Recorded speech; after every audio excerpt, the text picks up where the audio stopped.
નમસ્કાર આશા વર્કર બહેનો, સ્વાગત છે તમારું આપણી આ યુટ્યુબ ચેનલમાં જેનું નામ છે ગુજરાતી જીકેની જમાવટ। તો આ ગુજરાત હાઈકોર્ટના ચુકાદાને આધારે જે આંગણવાડી કર્મચારીઓના માનદ વેતનમાં 14,800 રૂપિયા એટલે કે લઘુત્તમ વેતન જે ગુજરાત રાજ્ય સરકારમાં વર્ગ 4 પ્રમાણે ચાલે છે તેટલો વધારો કરવાને લઈ અને ગુજરાત હાઈકોર્ટે જે ચુકાદો આપ્યો છે ત્યારબાદ જ્યારે આંગણવાડી કર્મચારીઓમાં ખુશીની લાગણી છવાઈ ગઈ છે અને તેમનો પગાર વધારો આગામી 6 મહિનામાં એટલે કે 28 ફેબ્રુઆરી 2025 સુધીમાં સરકાર જાહેર કરે તેવો ચુકાદો ગુજરાત હાઈકોર્ટે આ 1.6 લાખ આંગણવાડી કર્મચારી બહેનોના જે છે તે તરફેણમાં આપ્યો છે। ત્યારે હવે ગુજરાતના આરોગ્ય વિભાગના નેજા હેઠળ કામ કરતા આશા વર્કર અને ફેસિલિટેટર જે બહેનો છે તેઓ પણ પોતાના વેતનમાં વધારા સહિતની જે પડતર માંગણીઓ ઘણા વર્ષોથી પેન્ડિંગ છે તેને લઈ અને લડાયક મૂડમાં આવી ગયા છે। તો આજના વિડીયોમાં બહેનો આપણે જાણીશું કે આશા વર્કર બહેનો જે છે તે હવે કેવા પ્રકારના પગલાં લઈ રહ્યા છે અને સુપ્રીમ કોર્ટ ગુજરાત હાઈકોર્ટે જે ચુકાદો છે જે આંગણવાડી કર્મચારીઓનો જે પગાર વધારાનો તેના અનુસંધાનમાં સરકારને આવેદનો આપી અને શું માંગણી કરી રહ્યા છે આશા વર્કર બહેનો તેને લઈ અને આજના વિડીયોમાં વિગતવાર ચર્ચા કરીશું। તો વિડીયોના અંત સુધી આપ બન્યા રહો અને જો ચેનલમાં આપ નવા હોય તો અમારી ચેનલને સબસ્ક્રાઈબ કરી લો, જેથી કરીને અમારી ચેનલ પર મૂકવામાં આવતા આવા પગાર વધારા આશા વર્કર બહેનોના જે સમાચારો છે તે તમને સરળતાથી અમારી ચેનલના માધ્યમથી ઉપલબ્ધ થઈ જાય। તો ગુજરાત હાઈકોર્ટ દ્વારા ગત 20 ઓગસ્ટના રોજ એક મહત્વનો ચુકાદો આપવામાં આવ્યો, જેમાં જણાવવામાં આવ્યું હતું કે ગુજરાત હાઈકોર્ટ દ્વારા સરકારને ટકોર કરવામાં આવી હતી કે રાજ્ય સરકાર જે છે તે ICDS પ્રોજેક્ટમાં કામ કરતા કાર્યકર અને તેડાગર બહેનોને સરકારી જે કામગીરી કરાવી રહી છે તેના સામે વેતન જે ચૂકવી રહી છે તે ખૂબ જ ઓછું છે। આથી સરકાર દ્વારા આગામી 6 મહિનામાં એટલે કે 28 ફેબ્રુઆરી 2025 સુધીમાં બંને કેડર એટલે કે કાર્યકર અને તેડાગર બહેનોને બંનેને 14,800 રૂપિયા હાલના માનદ વેતનમાં વધારો કરી અને કાર્યકર બહેનોને જે 10,000 રૂપિયા માનદ વેતન મળે છે તેને 24,800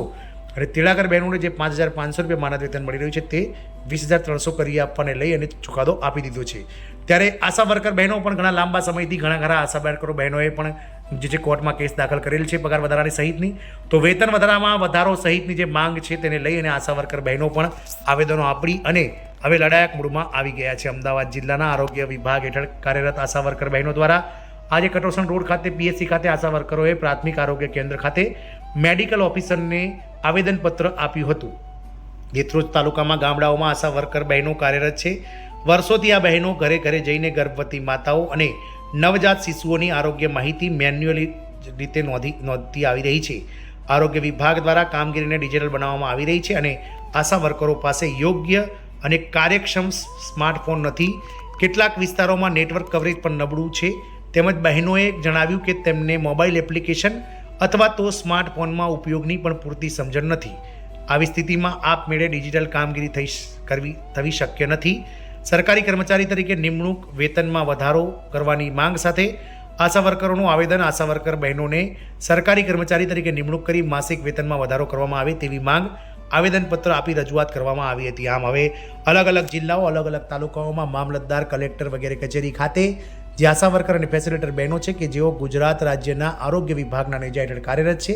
તેઓ આવેદનો આપી અને જે આંગણવાડી કાર્યકર બહેનોનો જે ચુકાદો છે, આંગણવાડી કર્મચારીઓના તરફેણમાં હાઈકોર્ટનો જે પગાર વધારાનો ચુકાદો છે તેને ટાંકી અને લખી રહ્યા છે કે અમે પણ આ રીતે માનદ વેતનમાં જ કામ કરીએ છીએ, અમે પણ સરકારની કામગીરી જ બજાવી રહ્યા છીએ, આથી અમને પણ આંગણવાડી કર્મચારીઓની જેમ સરકાર જે છે તે પગાર વધારો આંગણવાડી કર્મચારીઓની સાથે જ કરી આપે। આમ આંગણવાડી કર્મચારીઓની સાથે સાથે આશા વર્કર બહેનોએ પણ મિત્રો રણસિંગુ ફૂંકી નાખ્યું છે અને તેઓ પણ હવે લડાયક મૂડમાં આવી ગયા છે। આગામી સમયમાં આશા વર્કર બહેનો અને ફેસિલિટેટર બહેનોનો પગાર પણ વધી જાય તો નવાઈ નહીં, કારણ કે સરકારને હવે આ બહેનો જે છે તે બરાબર મજબૂત જે છે તે લડત આપવાની તૈયારી કરી રહી છે અને આશા વર્કર બહેનોએ હવે વિવિધ રાજ્ય કક્ષાએ જે જિલ્લા કક્ષાએ જે છે તે કાર્યક્રમો કરવાનું શરૂ કરી દીધું છે।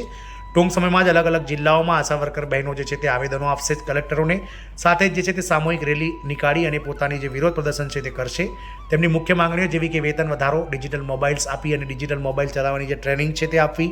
સાથે જે ડ્રેસ આપવામાં આવે છે તેની સિલાઈમાં વધારો કરવો, સાડી આપે છે તેનો જે અલગ અલગ જે મતલબ પડતર માંગણીઓ છે વર્ષોથી આ બહેનોની તેને લઈ અને જે છે તે અલગ અલગ તાલુકાઓમાં જે છે તે આવેદનપત્રો આપવાનું શરૂઆત થઈ ગઈ છે। સરકારને આગામી સમયમાં આ બાબતને લઈ અને નમતું જોખવું જ પડશે, કારણ કે સરકાર ઘણા લાંબા સમયથી આંગણવાડી કર્મચારીઓને અવગણી રહી હતી, પરંતુ